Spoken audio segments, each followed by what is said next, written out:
Found you. That looks nasty. Still breathing, though. Your heart still shines, but it is dimmed. You won't last out here. Let's get you somewhere safe. I'm going to pick you up, and I'm going to take you home. Don't worry. I've got you.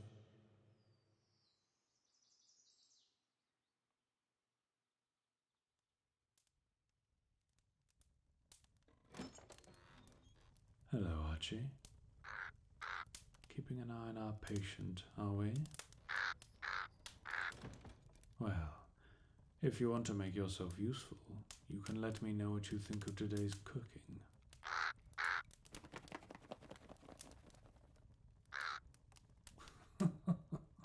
That's what I thought.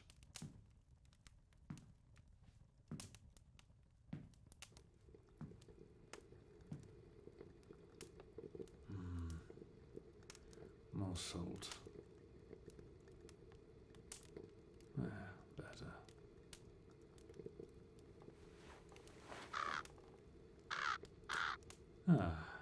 Glad to see you're still with us, stranger. Good morning. That was a bad bump on the head. I was beginning to worry you wouldn't come back to us from the beyond. I wouldn't get up if I were you. Considering you've just woken up from a fall that happened yesterday, yes, you did sleep through the night, you're going to have a concussion, and a bad one at that. You need to calm down. I am aware this is not your home, and you did not choose to be here. I know my appearance is unsettling for you, and believe me, I would be much happier without you here too. But be assured that you are not in danger. Quite the contrary. You're likely safer than you've ever been. I will not force you to stay, though. So if you have the strength in you, then feel free to walk out the door and into the forest. I won't follow you. Your quibbling over my appearance is noted, and something I could do without. I have never successfully eaten a human before, and I have no intention of re-attempting that now. Your kind is too heavy set, which makes it difficult with my beak, and believe me, I've tried. Besides, your kind have better uses elsewhere. Now, if you are done, can I interest you in some breakfast? Good. As expected, we can find a middle ground with food.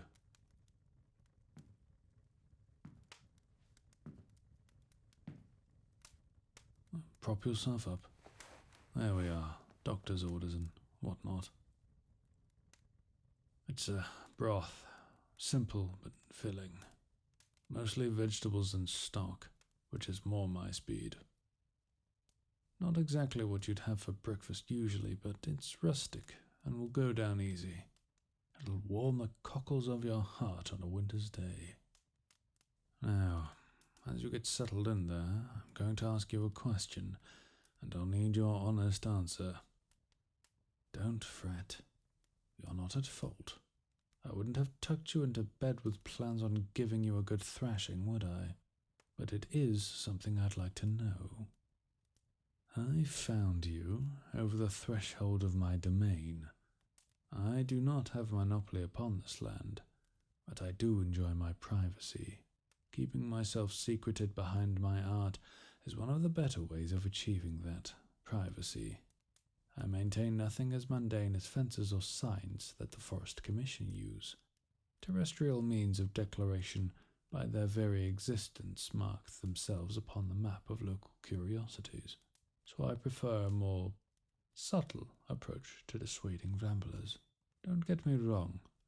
In a perambular fashion, the Commission is aware of my presence, but I suspect being a 7.5-foot raven man residing within the deep woods is perhaps likely to give them pause.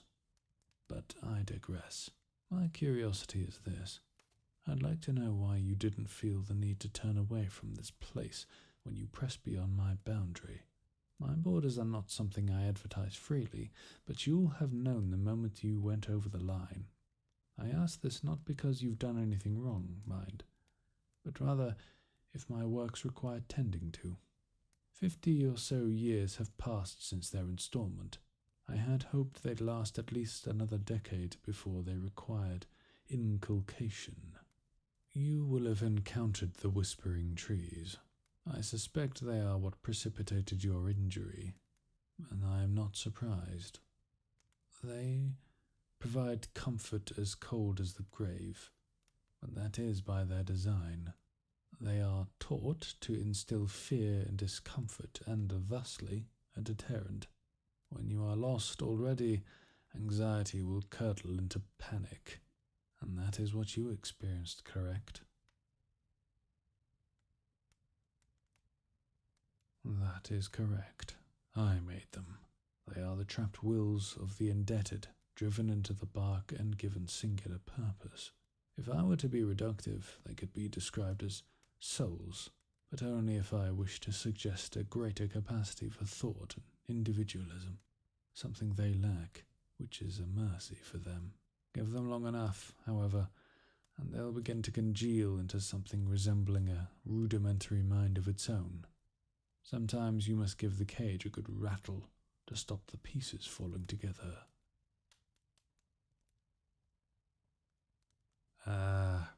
Your ignorance of your kind gets ahead of you. I have no designs upon you or your soul, so rest assured that you will not find yourself trapped beneath my wings. I no longer defraud unwary travellers of their essence, lest I find them deserving of it, an occasion that occurs with less and less frequency, I should add. It is a simple thing to strip away the will from a body. In fact, it was one of the earliest things I learned. Well, it was a long, long time ago. A curious one, aren't you? I know not my exact age, but even if I did, it wouldn't make a difference. My genesis was precipitated in crimson and crocol. I get flashes of memory, smells, tastes. Like fingers catching wind, I can never hold them for long. What I do see, though, concerns me. I don't know if I should want to remember. Echoes of what I've done still ricochet in my mind, and sometimes I mislike what they bring. My earliest recollection, stitched together as it is from my shredded memory, is more distinct than most others. The exact details come and go, but the core recollection is always the same, like landmarks in a familiar landscape.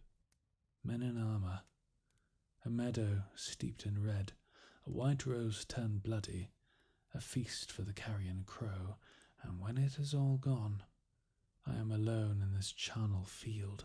When the sun set upon that grim meadow, I had drunk deeply. The air was so thick with souls that I could pinch it and peel away a gossamer film of potency to make my own. I no longer regard souls as a valuable source for me, though not through moral compunction. I simply have no need for them. Please, don't call it magic, and I am not a wizard nor warlock. There's no apology needed. It is not a word I dislike inherently, but rather its usage in describing what I can do. It's like how one would describe a performer or charlatan. Nuance becomes lost beneath a bland blanket term. I might as well be pulling crows from a hat. Not you, Archie. Not you.